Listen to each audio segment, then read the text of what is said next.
Before we start to render, it's a good idea to set up the views that you want of your model to be rendered.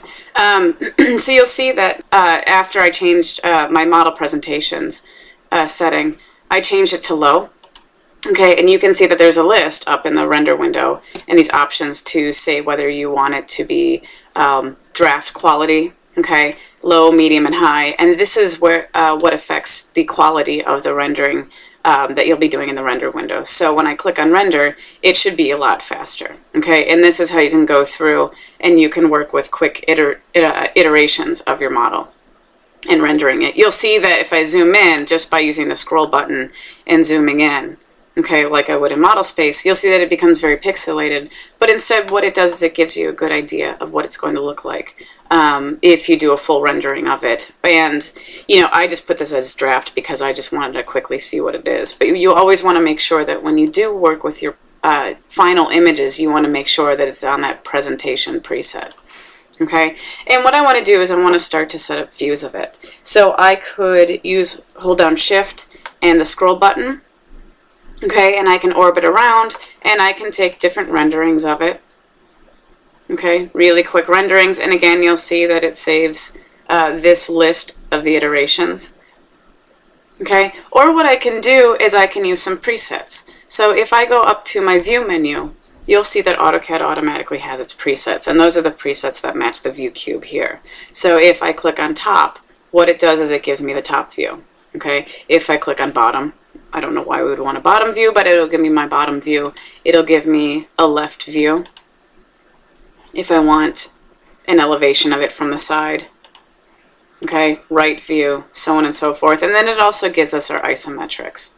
So I have a southwest isometric, I have a southeast isometric. And now what happens is that if you're moving around, a lot of times what happens is that AutoCAD can get a little confused.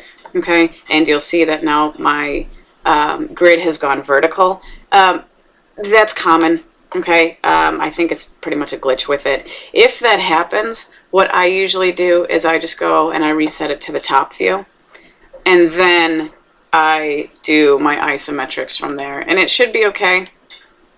As you see, if I did it again, it'll be fine. So if you find that something's getting a little bit screwy, it's not your model. Okay, typically 99.9% of the time, it's just AutoCAD's, you know, model space not translating in the right dimension. Okay, so again, if you just go to top, that typically just resets it back, and you can go from there.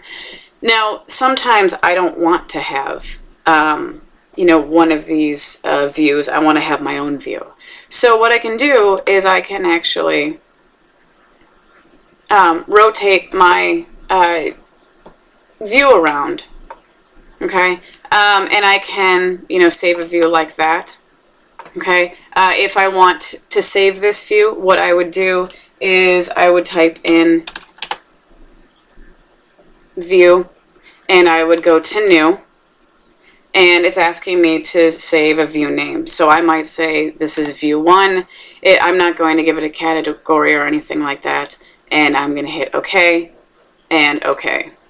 And what this does is it allows me to save my custom views that I can go back to it. So for example, if I'm orbiting around,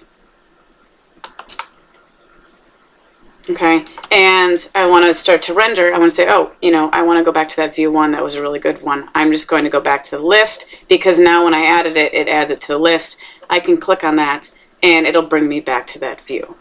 Okay, and again, that's just by clicking on the view manager or typing in view and creating a new view from the view that you've defined here. Okay, now these views tend to be a little bit flat. Okay, so what AutoCAD has is they have cameras that you can start to add and start to adjust. So the command for that is camera, and what it does is when you type in camera, it adds this little, it's hard to see, it's in a blue kind of periwinkle color, but what it does is it adds a camera to your cursor.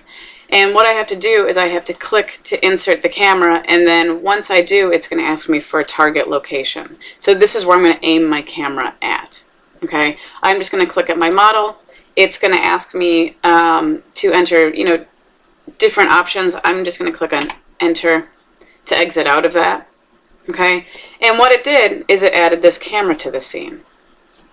Okay, and if I shift around, you'll see a little bit better. This is where it is. Okay, and also it adds camera 1 to the list of my views. Okay, and this is essentially what it's looking at right now.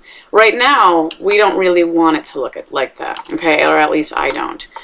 So in order to adjust your camera, what you have to do is you have to click on it, and this little window comes up, okay, and it's a little bit reversed in how you set your camera, because rather than really looking at your camera and adjusting it here, you're really looking at the result of it, okay. And right now this visual style is in wireframe. You'll see it's a little hard to make out, but what we can do is we can change that to realistic or one of those other types of visual styles. Okay, and again, the visual styles are what style the project is in. Okay, not the rendering. So this visual style, okay, you'll see it's realistic. And what I'm going to do is I'm going to take my axes, okay, like I did, and click on those axes like I did for last week when we started to model. And I'm going to change these grips. Now the grips on the lens, okay, or the target of the lens, allows me to move it in and out, and the grips on the camera allow me to move the camera itself. Okay, so I can mouse over these axes, I can constrain to them, and you'll see that when I do that, it does actually give it a little bit more of a perspective than would you know, those models that I set up with the view. Okay, and again, you know, this grip will, if it's a square grip, it'll move it, so I can do something like that. Okay, once I'm done, I'm going to hit escape to get out of that command, and now when I click on camera 1 in my list, you'll see that that's the view that pops up.